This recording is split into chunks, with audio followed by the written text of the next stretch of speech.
The silent invasion.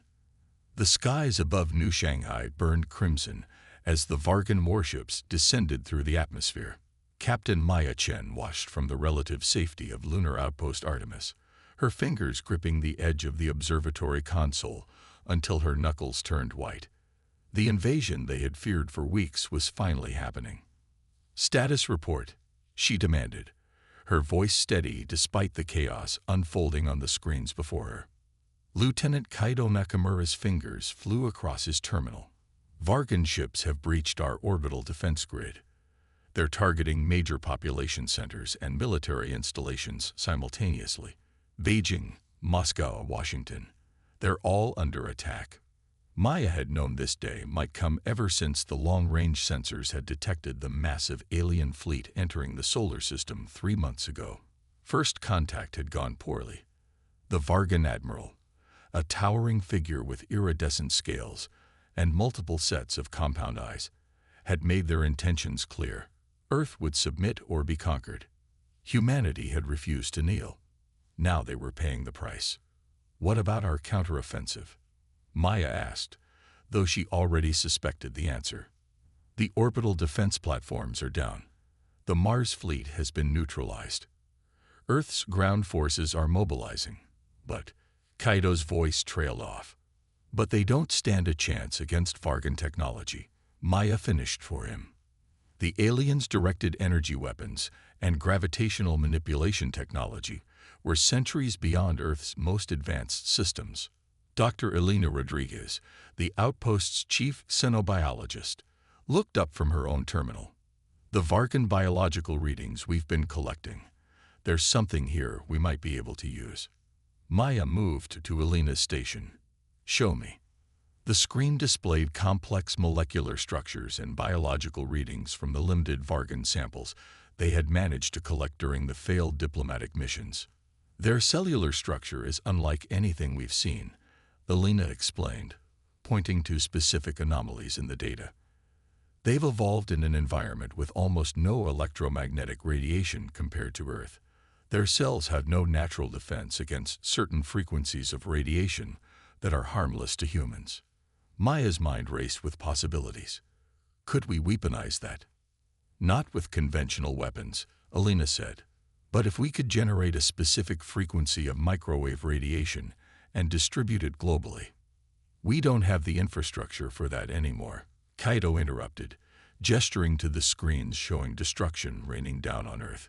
"The Vargans are targeting our power grids and communication networks first." Maya fell silent, staring at the screens as New Shanghai's skyline erupted in flames. Her family was down there somewhere. Her home.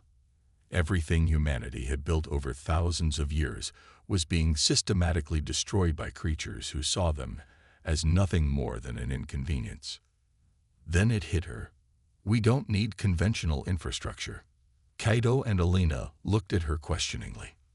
"The global network of smart devices," Maya explained, her words coming faster as the idea took shape. "Phones, home appliances, vehicles, there are billions of connected devices on Earth. If we could reprogram them to emit the right frequency." "A distributed defense network," Elena breathed, "using the Vargan's blind spot against them." "It could work," Kaido agreed, already typing commands into his terminal. "But we'd need to get the programming to Earth first, and the Vargans control orbit now." Maya straightened her back. "Decision made. Then I'll take it myself. Prepare the emergency shuttle and load all the data we have on the Vargan biological vulnerabilities." "Captain," Kaido protested, "that's practically suicide." "Maybe," Maya admitted, "but it's the only chance Earth has." 3 hours later, Maya's shuttle disengaged from lunar outpost Artemis, carrying precious data and a desperate plan. As the small craft accelerated toward the burning Earth, Maya sent one final message to the outpost. "Initiate Protocol Phoenix. If I don't make it, find someone who can finish this." The shuttle's stealth systems engage, rendering it nearly invisible to conventional sensors. Maya could only hope the Vargan's technology wasn't advanced enough to detect her. As Earth grew larger in her viewport, the devastation became clearer. Massive craters marked where major cities had once stood. The atmosphere was thick with smoke and debris. "Hold on," she whispered, though whether to her planet or her family, she wasn't sure. The shuttle's descent was rough, atmospheric turbulence tossing it like a leaf in a hurricane. Maya gritted her teeth as the heat shield glowed red-hot, the craft shuddering around her. Warning lights flashed across the console, systems failing under the strain. Come on," Maya urged as the ground approached rapidly. The landing would be rough, but she only needed to survive long enough to transmit the data. The impact came harder than expected, throwing Maya against her restraints. Pain blossomed in her ribs, but she pushed it aside, focusing on the mission. The shuttle had crashed in what had once been a national park outside Beijing. Now it was a wasteland of burned trees and scorched earth. Maya grabbed the data core and emergency supplies, then forced open the shuttle's hatch. The scene outside was apocalyptic. The sky was dark with smoke, punctuated by the occasional flash of Vargan energy weapons. In the distance, she could see the alien ships hovering over what remained of Beijing. She activated her emergency beacon, not a standard distress signal that the Vargans could intercept, but a modified frequency that only certain resistance groups would be monitoring. Then she began the long trek toward the coordinates she'd been given, the future of humanity stored in the data core clutched against her chest. Days passed in a blur of hiding from Vargan patrols and connecting with scattered resistance cells. Maya moved from one underground bunker to another, sharing her plan with anyone who would listen. Some thought she was crazy. Others saw it as their only hope. In a repurposed subway tunnel beneath the ruins of Moscow, Maya finally found what she needed: a team of engineers and programmers who had survived the initial attack.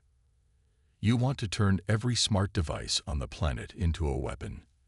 asked Sergei, a burly former telecommunications engineer who now led the Moscow resistance. "Not a conventional weapon," Maya explained, connecting the data core to their cobbled-together computer system. The Vargans evolved on a planet with minimal electromagnetic radiation. Their cells have no defense against certain microwave frequencies that are harmless to humans. If we can reprogram enough devices to emit that exact frequency simultaneously, it could disrupt their biological functions, finished Anna, a brilliant programmer who had once worked for Russia's space agency. "But how do we deploy this globally when the Vargans control our communication networks?" "We don't need the networks," Maya said, "just the devices themselves. Most modern technology has emergency protocols built in, ways to communicate directly with nearby devices if normal networks fail. We can use that to create a chain reaction. We start with the devices we can access, and they'll pass the program to others." Sergei stroked his beard thoughtfully. "Like a virus, but one that helps humanity instead of harming it." "Exactly," Maya nodded. "We call it Phoenix Protocol, a rebirth from the ashes." For weeks, they worked tirelessly, refining the program and building makeshift transmission devices from salvaged electronics. The resistance network grew, with cells in every surviving city joining the effort. The Vargans, confident in their victory, had shifted from all-out destruction to occupation, establishing bases in the ruins of Earth's major cities. They thought humanity was beaten. They were wrong. On a cold morning 3 months after the invasion began, Maya stood in the control center of the Moscow bunker, surrounded by the team that had become her family. The Phoenix Protocol was ready.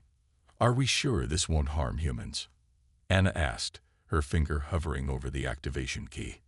"Elena's models show the frequency is completely harmless to Earth biology," Maya assured her. "It only affects the Vargans' unique cellular structure." Sergei placed a hand on Maya's shoulder. "Then let's take back our planet." Anna pressed the key. At first, nothing seemed to happen. Then reports began streaming in from resistance cells around the world. Smart devices, phones, watches, refrigerators, cars were activating, broadcasting the specialized frequency. Each device passed the program to others nearby, the effect spreading like ripples in a pond. In New Delhi, Witnesses reported Vargan soldiers collapsing in the streets, their scaled skin turning a sickly gray. In the ruins of London, a Vargan warship listed to one side before crashing into the Thames. In Cairo, the alien command center went silent. The Phoenix Protocol was working. Maya allowed herself a moment of hope. The battle wasn't over. Many Vargan ships remained in orbit, and their leadership would surely adapt. But for the first time since the invasion, humanity had fought back effectively. "Send word to all resistance cells," she ordered. "Phase 2 begins now." The Vargan High Commander Zextal writhed in agony on the deck of his flagship. All around him, his crew suffered similarly, their scaled bodies convulsing as invisible waves disrupted their cellular functions. Warning systems blared, but there was no external attack to defend against. The humans had somehow turned the very environment against them. "Shields," Zextal gasped, struggling to maintain consciousness. "Modify shields to block the radiation." His engineering chief managed to reach the control panel, adjusting their defensive systems to create a bubble of protection around the ship. Gradually, the pain subsided, allowing the Vargan command staff to recover. "Report," Zextal demanded, his multifaceted eyes blinking rapidly as his vision cleared. "The humans have deployed some kind of radiation weapon," the science officer explained. "It's coming from everywhere, millions of small sources across the planet." Zextal hissed in frustration. The humans were supposed to be primitive, easy to conquer. Their weapons were crude, their defenses laughable compared to Vargan technology. Yet somehow they had identified the Vargan's one biological weakness and exploited it masterfully. "Adapt our ground forces armor to shield against the radiation," he ordered, "and prepare the orbital bombardment platforms. If we cannot occupy this world, we will scorch it clean and start again." But the humans weren't finished surprising them. In the underground command center beneath the ruins of Shanghai, Maya Chen, now General Chen of the Global Resistance, coordinated humanity's counteroffensive. The Phoenix Protocol had given them a critical advantage, but the Vargans were already adapting. "They're modifying their shields," reported Lieutenant Commander Kato, who had escaped the lunar outpost before the Vargans destroyed it. "Our radiation weapon won't be effective much longer." "Then we move to Phase 2, Maya decided. "Start the production lines. All of them." Around the world, in hidden bunkers and camouflaged factories, humans had been preparing. Using salvaged Vargan technology combined with human ingenuity, they had designed weapons capable of penetrating the aliens' advanced armor and shields. But these were not conventional weapons of war. They were the weapons of a species fighting for survival, built from whatever materials remained. In Australia, Aboriginal engineers had created sonic disruptors using principles from traditional instruments combined with Vargan acoustic technology. In Brazil, scientists had developed biological agents that targeted the aliens' environmental systems, but left Earth's ecosystem untouched. In Japan, robotics experts had reprogrammed domestic service robots into infiltration units that could bypass Vargan security. None of these would have been enough on their own. Together, deployed by a desperate but unified humanity, they became a force that even the technologically superior Vargans couldn't ignore. As the alien ships positioned themselves for orbital bombardment, thousands of modified commercial drones rose from hidden locations across Earth. Each carried a small but potent payload, sonic disruptors, biological agents, or infiltration units. The Vargans, focused on their bombardment preparations, detected the attack too late. The drones swarmed the Vargan ships, overwhelming their point defense systems through sheer numbers. For every 10 drones destroyed, one reached its target, attaching to the alien vessels and deploying its payload. Sonic disruptors penetrated the hulls, disorienting the crews. Biological agents corrupted life support systems. Infiltration units disabled weapons and shields. On the ground, resistance fighters emerged from hiding, armed with weapons cobbled together from everyday objects and Vargan technology. They targeted the aliens' ground bases, not with frontal assaults, but with guerrilla tactics that utilized their knowledge of Earth's terrain. In what became known as the Battle of New Shanghai, Maya led a force of 5,000 resistance fighters against the Vargan's primary Earth base. The aliens had superior numbers and technology, but the humans had something the Vargans couldn't comprehend: adaptability. "They expect us to attack the main gate," Maya explained to her officers as they gathered in an abandoned subway tunnel. "So we won't. The city's old sewer systems run directly beneath their base. They've scanned for conventional explosives, but they don't know about Dr. Rodriguez's new compound."